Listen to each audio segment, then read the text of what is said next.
बिस्मिल्लाहिर्रहमानिर्रहीम। Hello everyone, you are watching Bihar online madrasa classes and today we have a beautiful poem. Here you can see the recycling rate.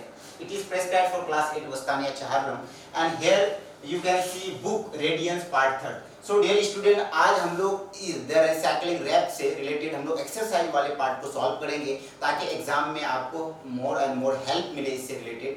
सो हम लोगों ने इस last videos में चले थे, इनके मफहूम को समझा, इनके लाइन बाय लाइन मीनिंग को हम लोगों ने जाना कि रिसाइकलिंग रेंज ये पोएम क्या है, क्या कहना चाहता है। राइट, कोई भी चीज़ जो दोबारा यूज़ करने के बाद रीयूज़ में लाते हैं, प्लास्टिक को गला के फिर से उसको कुछ दूसरे फॉर्म पे बनाते हैं, उस टाइप की चीज़ों को रिसाइकलिंग कहते हैं। और रैप जो एक गाना होता है जो बहुत एकदम स्पीडली गाया जाता है, कैची लाइन टाइप का, उस टाइप के गाने को इसलिए सॉन्ग के तौर पे गाया भी जाता है फॉरेन वगैरह कंट्री में। आगे आते हैं स्टूडेंट, थिंक एंड टेल में आपका बी का 1.1 पे कुछ क्वेश्चंस है डिस्कस करने के लिए, तो हम लोग उसी पे चलते हैं और देखिए क्या है क्वेश्चन। फर्स्ट क्वेश्चन है, what according to a poet is the only way to save the planet for future generation. क्या है वो चीज़? तो यही है रिसाइकलिंग रैप। दैट मीन्स कि कोई भी चीज़ अगर आप इस्तेमाल कर लेते हैं फिर उसको रीयूज़ में लाने के लिए अगर आप उस प्रोसेस में लग जाते हैं कि उसको जो फेंके नहीं इधर उधर, तो हर जनरेशन को जो है अपना pollution city, pollute free city बनाने में कामयाब भी होगा कि कोई भी चीज़ जो है इधर उधर नहीं फेंके, चाहे वो इलेक्ट्रॉनिक वेस्ट मटेरियल हो, चाहे वो बायो से रिलेटेड हो, चाहे वो मेडिकल से रिलेटेड हो, या फिर जो आपका हाउस होल्ड थिंग्स हो, कोई भी चीज़ इधर उधर नहीं फेंके, एक जगह जमा कीजिए, उसको रिसाइकलिंग होने में मदद करती है।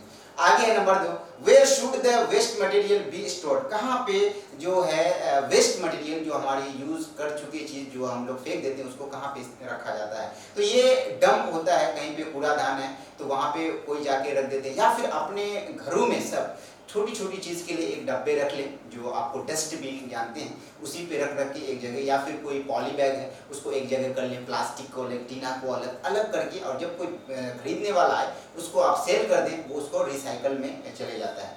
आगे है number 3, what should one do with the bottle before putting in the waste box. Right, क्या करना चाहिए बोतल को before putting in the waste box से पहले? तो आप एक जगह जमा करके उसके बाद जो है बॉक्स में रखें, फिर उसको जो फैक्ट्री के लिए सेल वाला आता है जो खरीद के लेके जाता है। आगे है डियर स्टूडेंट 4 नंबर में, where should we put glass बोतल एंड जाम जार्स। कहाँ पे रखना चाहिए ग्लास बोतल? तो ग्लास बोतल जो है वहाँ के लिए आपको एक वर्ड है जहाँ पे आपको बोतल को रखना है, उस वर्ड का नाम है जहाँ पे बॉटल बैंक में रखना है, और उसके बाद ये फैक्ट्री में जाता है। उसी तरह ये जार वगैरह को भी, जार जहाँ पे रखते हैं बॉटल बैंक में भी इसको रख सकते हैं। आगे number 5, which household items according to the poet can be recycle. कौन सा हाउस होल्ड आइटम जो है पोएट के अकॉर्डिंग, जो हमारा पोएट है जॉन फॉस्टर के अकॉर्डिंग, कैन बी रिसाइकल किया जाता है? बहुत सारी चीज़ें, पॉली बैग है, टीना है, या फिर जार है, शीशे का मर्तबान है, इस टाइप की सारी चीज़ें रिसाइकल होने में काम आती। कागज़ है, पेपर है। आगे डियर स्टूडेंट हम लोगों का बी का 2 है, हम लोग देखेंगे इसमें टिक आउट करने बोल रहा है। टिक आउट का मतलब क्वेश्चन एक है, तो क्वेश्चन है हमारा tick the most appropriate option to complete the following sentence. Number 1, to save the planet for future generation. Option है number 1, collect all the used material, recycle the waste material, use think carefully. तो number C is the right answer, recycle the waste material. Number 2, get yourself doing the recycling rap to make money, to entertain yourself, या keep busy with reusing the waste material. तो आप अपने आप को keep कर सकते हैं busy इस टाइप की चीज़ों को के लिए। नंबर 2 के लिए सी का option is the better. Number 3 है, take the waste material to the bottle bank in order to. Right, कि take the waste material to bottle bank in order to, इस हिसाब से रखें कि deposit them there, earn money, या recycle them. तो number 3 का राइट ऑप्शन सी है, जिसका ऑप्शन है रिसाइकल देम। डियर स्टूडेंट, यहाँ पे कुछ आपको जो है लॉन्ग आंसर वगैरह है, आपको यू हैव टू डिस्कस करना है। और यहाँ पे हम लोग आते हैं वर्ड का पिक आउट भी है, और पिक आउट के बाद हम लोगों का यहाँ पे दिया है कुछ सी के 2 पी है, और सी का 1 आप देखिएगा, बहुत इजी वे पे pick out word from the poem that mean the following. Right, जैसे यहाँ पे दिया है not taking side, place a container where you put your garbage, a container for the holding liquid, pressing something with finger, putting down something, careless. तो इस type की चीज़ आपको, क्योंकि पोएम की वीडियोस को देखेंगे ताकि आपको बहुत इजी है। तो अब आते हैं हम लोग सी के 2 पे। क्या बोला जा रहा है सी का 2 जो है, सी के 2 में क्या है कि find out the dictionary entries for the following word from the poem tick the sense in which this word have been used in the poem. ये कुछ वर्ड है जो पोएम में कौन कौन वर्ड, जैसे पोस्ट, जैसे एस्केप है, तो ये है, तो ये आपको डिक्शनरी यूज करके इस वर्ड के मीनिंग को निकाला। लेकिन ये है पोस्ट है, इसको भी कई मीनिंग होते हैं। तो आप क्या करेंगे, एक डिक्शनरी को अपने सामने रखेंगे, उसमें लुकअप करेंगे, लुक फॉर करेंगे वर्ड को, ताकि आपको इसके अलावा भी मीनिंग समझ में आए, और जो मीनिंग उसके अप एंड डाउन लिखा हुआ उसके मीनिंग को भी, ताकि आपको बेनिफिट। और ये काम आप डिक्शनरी को सामने रख के डिक्शनरी में खोज के करेंगे, ताकि आपको more and more benefit. I hope कि यू विल डू। नंबर अब आते हैं हम लोग ग्रामर पोर्शन में, नंबर डी पे, है ना।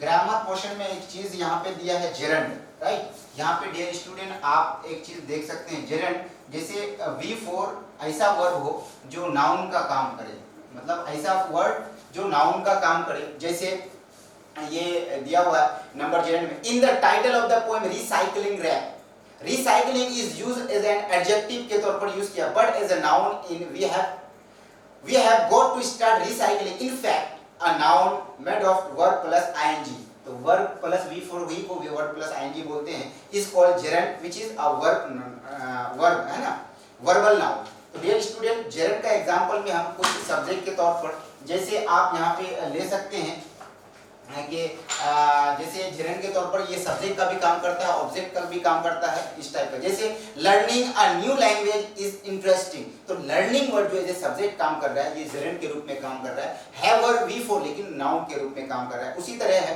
I enjoy swimming in the summer, तो स्विमिंग वर्ड जो है ये जेरंड के रूप में काम कर रहा है, जो नाउन का फॉर्म फंक्शन कर रहा है। I am excited about flying in an aeroplane, तो फ्लाइंग ये जेरंड है।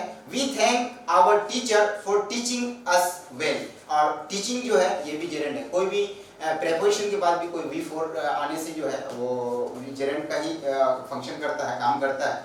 I appreciate being corrected when I make a mistake, being जो है ये भी जो है जेरंड का काम कर रहा है, जो पार्टिसिपल फॉर्म में यूज किया गया है। Playing cricket is fun, playing is the gerund. Dancing is fun, dancing is a gerund. I enjoy the songs, तो आई एंजॉय द सॉन्ग में ये जेरंड जो फॉर्म है एक डांसिंग है और प्लेइंग है, राइट। सॉन्ग तो नाउन है, लेकिन ऐसा वर्ब V4 जो नाउन का काम करे, तो जेरंड जो है सब्जेक्ट के रूप में भी है, प्रेपोजिशन के रूप में भी काम करता है, इस टाइप के। तो डियर स्टूडेंट, इसके जो ग्रामर पोर्शन वाला वीडियोस है उसको आप देखना नहीं भूलिएगा, उसमें जेरंड को अच्छे तरह से डील किया गया है और लाइन में। यहाँ तो आपको लिटिल बिट थोड़ा सा समझाने के लिए बताया गया। तो चलते हम लोग आगे, कुछ आपको जो है लेट्स टॉक में F में कुछ पोर्शन है। F में आप देख सकते हैं, F वाले पोर्शन में दिया टॉक अबाउट थिंग्स, वाटर है, इलेक्ट्रिसिटी है, फूड है, टाइम इट इज है that you waste every day, है ना। Suggest ways how you can save them, तो ये आपको जो टॉक करना है, आपको लाइक कमेंट ग्रुप आप ऐसे बना सकते हैं, 2 का 3 का 4 का, या पेयर में आप डिस्कस कर सकते हैं, लाइक दिस और लाइक दिस, राइट। आगे कंपोजिशन में है, आपको कुछ लिखने से related. Your school is celebrating, ये जो है जी में है, कंपोजिशन पार्ट हम लोगों का जी में है, तो हम लोग जी को भी देखते हैं। दिया हुआ your school is celebrating the environment day, को सेलिब्रेट कर रहा है।